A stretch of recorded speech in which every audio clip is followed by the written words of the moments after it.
ഞങ്ങളങ്ങനെ നാട്ടിലോട്ട് പോന്നു. നാട്ടിൽ വന്ന് ഡോക്ടർ വിശ്വസിക്കുന്നില്ല, 14 mm ഉള്ള അപ്പൻഡിക്സ് വെച്ച് പഴുപ്പും വെച്ച് കുട്ടി എങ്ങനെ ഇങ്ങനെ കൂളായിട്ടിരിക്കുന്നു എന്ന്. ഞാൻ മനസ്സിലോർത്ത് എൻ്റെ കൂടെ മാതാവുണ്ടല്ലോ. അപ്പോൾ പെട്ടെന്ന് തന്നെ CT സ്കാൻ ചെയ്യാൻ പറഞ്ഞു. അമ്മയുടെ പ്രത്യക്ഷീകരണത്തിൻ്റെ സാക്ഷിയായി എന്നെ ഉയർത്തിയതിന് ഈശോയോടും മാതാവിനോടും ഞാൻ ആദ്യം നന്ദി പറഞ്ഞുകൊള്ളട്ടെ. എൻ്റെ പേര് സ്വാതി കൃഷ്ണ. ഞാൻ കോയമ്പത്തൂരിൽ നിന്നും വരുന്നു. ഞാൻ 2023 മെയ് 1 ആദ്യമായി ഇവിടെ വന്ന് ഉടമ്പടി എടുക്കുന്നത്. ഞാൻ ഫോണിലൊക്കെ ആദ്യമൊക്കെ ഈ കൃപാസന മാതാവിൻ്റെ ഷോർട്സൊക്കെ കാണുമായിരുന്നു. ഞാനത് സ്കിപ്പ് ചെയ്ത് വിടായിരുന്നു. കാരണം അന്ന് എനിക്ക് മാതാവിനെയോ ഈശോയെ പറ്റിയോ ഒന്നും തന്നെ അറിയില്ലായിരുന്നു. കുറച്ച് നാളുകൾക്ക് ശേഷം ഒരു ദൈവവിളി എന്ന പോലെ ഞാനത് അങ്ങനെ വിശ്വസിക്കാനാണ് ആഗ്രഹിക്കുന്നത്. എൻ്റെ കുടുംബത്തിലും ഒരു പ്രതിസന്ധി ഘട്ടം വന്നു. ഇതെൻ്റെ സഹോദരനാണ്. അവൻ കോളേജിൽ പഠിച്ചുകൊണ്ടിരിക്കുമ്പോൾ തിരിച്ച് ബസ്സിൽ വരുമായിരുന്നു. ബസ്സിൽ വരുന്ന വഴിയിൽ ഫിക്സ് വന്നു. ബസ് ജീവനക്കാരൊക്കെ കൂടി അവനെ ഹോസ്പിറ്റലിൽ എത്തിച്ചു. അങ്ങനെ നിരന്തരമായി അവന് ഫിക്സ് വന്നുകൊണ്ടിരുന്നു. 8 മാസത്തിനുള്ളിൽ 4 തവണയാണ് അവന് ഫിക്സ് വന്നത്. ഞങ്ങൾ ആശുപത്രികളിൽ കയറി ഇറങ്ങി നടന്നു. അങ്ങനെ അവസാനം ഒരു MRI എടുത്തപ്പോഴാണ് അറിഞ്ഞത് അവന് ബ്രെയിൻ ട്യൂമറാണെന്ന്. എമർജൻസി ആയി 20 ദിവസത്തിനുള്ളിൽ സർജറി ചെയ്ത് ട്യൂമറിൻ്റെ ബയോപ്സി റിസൾട്ട് വന്നപ്പോൾ ക്യാൻസർ സെൽസ് പ്രസൻ്റ് ആയിരുന്നു. ഞങ്ങൾക്ക് എന്ത് ചെയ്യണമെന്നറിയില്ല. ആദ്യമായാണ് ഞങ്ങൾ ഇങ്ങനെ ഒരു സിറ്റുവേഷൻ ഹാൻഡിൽ ചെയ്യുന്നത്. എന്നും കണ്ണീരോട് കൂടി പ്രാർത്ഥിക്കുന്ന അച്ഛനമ്മയ്ക്കും മുമ്പിൽ എനിക്ക് പിടിക്കാൻ പറ്റാതെയായി. ഞാൻ മൂത്ത മകളാണ്. എന്ത് ചെയ്യണമെന്നറിയാതെ ദൈവത്തോട് പ്രാർത്ഥിച്ചുകൊണ്ടിരിക്കുമ്പോഴാണ് എൻ്റെ ഒരു ഫ്രണ്ടിൻ്റെ അമ്മ വഴി ഞാൻ കൃപാസനത്തെക്കുറിച്ച് അറിയുന്നത്. അന്ന് എനിക്ക് മനസ്സിലായി, ഞാൻ സ്കിപ്പ് ചെയ്ത് വിട്ട ആ മാതാവിൽ, ഞാൻ ഷോർട്സിൽ കണ്ട ആ മാതാവാണല്ലോ തമ്പുരാനെ ഇതെന്ന്. ഞാൻ രണ്ടാമതൊന്നും ആലോചിച്ചില്ല. എൻ്റെ വഴി ഇത് തന്നെ. ഞാനിവിടെ വന്നു, ഉടമ്പടി എടുത്തു. അന്ന് സഹോദരൻ്റെ ചികിത്സ ഒരു ഹോസ്പിറ്റലിൽ നടന്നുകൊണ്ടിരിക്കേണ്ടായിരുന്നു. അവരവിടെ നിന്ന് 30ഓളം റേഡിയേഷൻ അവന് വേണമെന്ന് പറഞ്ഞു. എനിക്കറിയില്ല അവൻ എന്ത് ചെയ്താ ചികിത്സയ്ക്ക് വേണ്ടി സമ്മതിക്കുന്നില്ല, റേഡിയേഷൻ ചെയ്യാൻ സമ്മതിക്കുന്നില്ല. കുഞ്ഞിനെ ഒന്ന് പറഞ്ഞ് സമാധാനപ്പെടുത്താനും അവൻ സമ്മതിക്കുന്നില്ല. അവസാനം ഞങ്ങൾ തമ്പുരാന് തന്നെ അവന് വിട്ടുകൊടുത്തു. ഞാൻ ഈശോയോട് പറഞ്ഞു, ഞാൻ അങ്ങേക്ക് മുന്നിൽ ഇവനെ സമർപ്പിക്കുന്നു. ഒരുപാട് ഞാൻ അവന് വേണ്ടി കരഞ്ഞിട്ടുണ്ട്. സമാധാനം ഉറങ്ങാത്ത രാത്രികൾ. ഒരേ ഒരു കുഞ്ഞനിയനേ ഉള്ളൂ. ഈ അവസ്ഥ വന്നല്ലോ എന്ന് ആലോചിച്ച്. പക്ഷേ ഉടമ്പടി എടുത്ത ശേഷം എനിക്കൊരു ധൈര്യം വന്നു. പിന്നെ ഞാൻ അവന് വേണ്ടി കരയേണ്ടി വന്നിട്ടില്ല. നിരന്തരമായി ഉടമ്പടി തൈലം ഉപയോഗിച്ച് ഞാൻ അവന് വേണ്ടി പ്രാർത്ഥിക്കുമായിരുന്നു. ഞാൻ കോയമ്പത്തൂരിലാണ്. അതുപോലെ തന്നെ അപ്പോൾ എനിക്ക് അവൻ കുറച്ച് നാൾ എൻ്റെ അടുത്ത് വന്ന് നിൽക്കും, പിന്നെ ഞാൻ വീട്ടിൽ വരും. അങ്ങനെ ഒരു സിറ്റുവേഷനിലായിരുന്നു. അപ്പോൾ അവന് വേണ്ടി ഉടമ്പടി തൈലം ഉപയോഗിക്കാൻ വേണ്ടി അമ്മ വന്നും ഉടമ്പടി എടുത്തായിരുന്നു.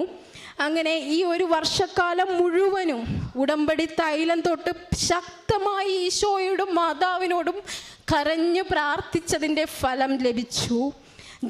ഈ കഴിഞ്ഞ ജൂലൈ 31 അവൻ്റെ ഫസ്റ്റ് MRI ആയിരുന്നു. Brain normal condition. ക്യാൻസറിൻ്റെ ഒരു കണിക പോലും എൻ്റെ കുഞ്ഞിൻ്റെ ശരീരത്തിലില്ല. ഈശോയ്ക്കും മാതാവിനും 1000 നന്ദി. എൻ്റെ കുടുംബത്തിനെ ഈ തീരാ സങ്കടത്തിൽ നിന്നും കരകയറ്റിയതിന്. രണ്ടാമതായി എനിക്ക് 2 വർഷമായിട്ട് PCOD ഉണ്ടായിരുന്നു. അത് ഇവിടെ ഉടമ്പടി എടുത്ത് വന്ന് 1ാമത്തെ പുതുക്കലിനുള്ളിൽ തന്നെ എൻ്റെ പീരീഡ്സ് റെഗുലറായി തീർന്നു. മൂന്നാമതായി എനിക്ക് പറയാനുള്ളത്, ഞാൻ ട്രിവാൻഡ്രത്തൊരു എക്സാമിന് വേണ്ടി പോയേക്കായിരുന്നു. അപ്പോൾ പിറ്റേ ദിവസമാണ് എക്സാം. ഞാൻ തലേ ദിവസം അവിടെ ഒരു റൂം എടുത്ത് താമസിക്കുമായിരുന്നു. അപ്പോൾ ഒരു 5-6 വർഷത്തിന് ശേഷം എൻ്റെ ഒരു കൂട്ടുകാരി ഒരു ഡോക്ടറുടെ നമ്പർ വേണ്ടി എന്നെ കോൺടാക്റ്റ് ചെയ്തു. അപ്പോൾ ഞാൻ ചോദിച്ചു, പെട്ടെന്ന് എന്താ നിനക്ക് ഈ ഡോക്ടറുടെ നമ്പർ? അപ്പോൾ അവൾ പറഞ്ഞു, അവളുടെ സഹോദരൻ്റെ കുഞ്ഞിന് ICUവിലാണ്, പനി ബാധിച്ച്. എന്താണെന്നറിയില്ല, പനി കുറയുന്നില്ല, ദിവസങ്ങളായി ICUവിലാണ്. അങ്ങനെ ഒരു സജഷന് വേണ്ടി ഒരു ഡോക്ടറുടെ നമ്പർ വാങ്ങിച്ചതായിരുന്നു. എൻ്റെ കയ്യിൽ ആ ഡോക്ടറുടെ നമ്പർ ഇല്ല. അപ്പം ഞാൻ അവളോട് പറഞ്ഞു, ആലപ്പുഴ ഇങ്ങനെ ഒരു മാതാവുണ്ട്, ഞാൻ അവിടുത്തെ ഉടമ്പടി ഉണ്ട്, നിങ്ങൾക്കൊന്ന് പോയി ഉടമ്പടി എടുക്കാവോ ചോദിച്ചു. അവൾ പറഞ്ഞു എടി പെട്ടെന്ന് പോയി എനിക്ക് പറ്റില്ല, എനിക്ക് അറിയില്ല പോകാൻ പറ്റുമോ എന്നുള്ളത്. അപ്പം ഞാൻ പറഞ്ഞു ശരി നീ വിഷമിക്കണ്ട. അവൾ ഭയങ്കര ടെൻസ്ഡായിരുന്നു, കരയുന്നുണ്ടായിരുന്നു. അപ്പം ഞാൻ പറഞ്ഞു നീ സങ്കടപ്പെടേണ്ട, ഞാൻ ഒരു മാതാവിൻ്റെ ഫോട്ടോയും പ്രത്യക്ഷീകരണ പ്രാർത്ഥനയും വിശ്വാസ പ്രമാണവും അവൾക്ക് അയച്ചു കൊടുത്തു. ഞാൻ പറഞ്ഞു നീ ശക്തമായി പ്രാർത്ഥിക്കുക, ഇതാണ് മാതാവ്, ഇതാണ് ഈശോ, നീ പ്രാർത്ഥിക്കുക. അതുപോലെ തന്നെ ICUവിൽ ആ കുഞ്ഞിൻ്റെ അമ്മ ആ കുഞ്ഞിൻ്റെ അടുത്തിരിക്കുമ്പം ആ ചേച്ചിക്ക് നീ അയച്ചു കൊടുക്ക്. അതുപോലെ തന്നെ അവരും ശക്തമായി പ്രാർത്ഥിച്ചു. ഞാൻ എൻ്റെ എക്സാമിൻ്റെ കാര്യങ്ങൾ മറന്നുപോയി, എല്ലാ കാര്യങ്ങളും മറന്നുപോയി. ഞാനും ഹസ്ബൻഡും കൂടി മുട്ടിപ്പോയി ആ കുഞ്ഞിന് വേണ്ടി പ്രാർത്ഥിച്ചു. അപ്പം ഞാൻ മാതാവിനോട് പറഞ്ഞു മാതാവേ എനിക്കിപ്പോൾ അവിടെ പോയി ഒന്നും അവർക്ക് വേണ്ടി ചെയ്യാൻ പറ്റില്ല, മാതാവേ നീ അവിടെ പോയി നീ അവനെ സൗഖ്യപ്പെടുത്തിയെന്ന് എനിക്കൊരു തെളിവ് തരണേന്ന് പറഞ്ഞു. അത് കഴിഞ്ഞ് ഞാൻ എക്സാം കഴിഞ്ഞ് തിരിച്ച് ട്രെയിനിൽ വരുമ്പോൾ അവൾ പറഞ്ഞു അവന് യൂറിനൊന്നും പാസ് ചെയ്യാൻ പറ്റില്ല. അപ്പോൾ അവൾ വിളിച്ചിട്ട് പറഞ്ഞു എടി ടെമ്പറേച്ചർ കുറഞ്ഞു, അവൻ യൂറിൻ പാസ് ചെയ്തു എന്ന് പറഞ്ഞു. അങ്ങനെ 2 ദിവസം കഴിഞ്ഞ് ഞാൻ വീട്ടിൽ പോയപ്പോൾ അവൾ വിളിച്ച് പറയാണ് എടി ആരാന്നറിയില്ല കുഞ്ഞിൻ്റെ തലയിലടിയിൽ നിന്ന് ഒരു കൃപാസനം മാതാവിൻ്റെ ഫോട്ടോ കിട്ടിയെന്ന്. എനിക്ക് എന്തെന്നില്ലാത്ത സന്തോഷം തോന്നി. മാതാവ് എനിക്ക് തെളിവ് തന്നു. പിന്നെ എനിക്ക് പേടിയുണ്ടായില്ല. അവൻ ദിവസങ്ങൾക്കകം തന്നെ ഡിസ്ചാർജായി, സൗഖ്യപ്പെട്ട് ഡിസ്ചാർജായി പോന്നു. പിന്നെ എനിക്ക് ഈ ഉടമ്പടി യാത്രയിൽ എനിക്ക് മാതാവ് തന്നൊരു വലിയൊരു അനുഭവമുണ്ട്. കാരണം ഒരു ദിവസം രാത്രിയിൽ എനിക്ക് ശക്തമായൊരു വയറുവേദന അനുഭവപ്പെട്ടു. ഞാനും കുഞ്ഞും മാത്രമേ ഉണ്ടായിരുന്നുള്ളൂ വീട്ടിൽ. എനിക്ക് വേദന സഹിക്കാൻ പറ്റുന്നില്ല. ഞാൻ ഉടമ്പടി തൈലം പ്രയോഗിച്ചു. ഞാൻ വിശ്വാസ പ്രമാണം ചൊല്ലി ഈശോയോട് പറഞ്ഞു ഈശോയെ ഞാനും മാത്രമേ ഉള്ളൂ, കുഞ്ഞു പേടിക്കണു, എനിക്കിങ്ങനെ വേദന എടുത്ത് കാണുമ്പോൾ കുഞ്ഞു പേടിക്കുന്നുണ്ട്, ഞാൻ എന്താ ചെയ്യേണ്ടേ ചോദിച്ചു. അപ്പോൾ ഈ PCODക്ക് വേണ്ടിയിട്ട് ഞാൻ ദിവസവും വൈകിട്ടിൽ ഉടമ്പടി തൈലം തൊട്ട് പ്രാർത്ഥിക്കുന്നുണ്ടായിരുന്നു. അപ്പോൾ അതിൻ്റെയൊക്കെ ഫലമായിട്ട് എനിക്ക് വേദന കുറഞ്ഞു വരുന്നത് പോലെ തോന്നി. ഞാൻ വേറെ ആരും ഇല്ലല്ലോ, ബൈബിൾ എടുത്ത് അടുത്ത് വെച്ച് എങ്ങനെയോ ഉറങ്ങിപ്പോയി. രാവിലെ എണീറ്റു, കുഴപ്പമൊന്നുമില്ല. ഹസ്ബൻഡ് വന്നു, ഒരു 3-4 ദിവസം അങ്ങനെ പോയി. പക്ഷെ വയറിന് ചെറിയൊരു അസ്വസ്ഥതയുണ്ട്. അങ്ങനെ ഞങ്ങൾ ഹോസ്പിറ്റലിൽ പോയി നോക്കി.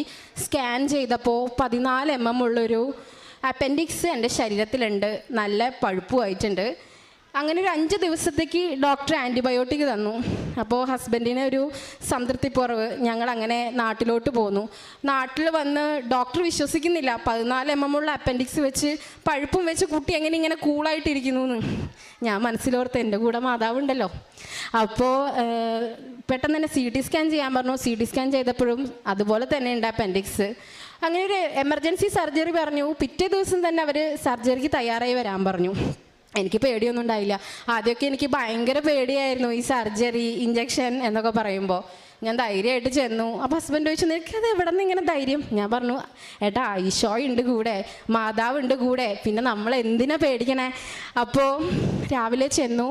ഞാൻ വണ്ടിയിൽ നിന്ന് ഇറങ്ങുമ്പോൾ ഫസ്റ്റ് ഞാൻ എൻ്റെ കണ്ണിൽ ഉടക്കപ്പെട്ടത് ഒരു നീല കളർ ടാക്സിയാണ്. ആ ടാക്സിയുടെ ഫ്രണ്ടിൽ കൃപാസനം, നമ്മുടെ കൃപാസനം പത്രം ഫോൾഡ് ചെയ്തിട്ട് കൃപാസനം എന്ന് മാത്രം ഹൈലൈറ്റ് ചെയ്ത് കണ്ടു.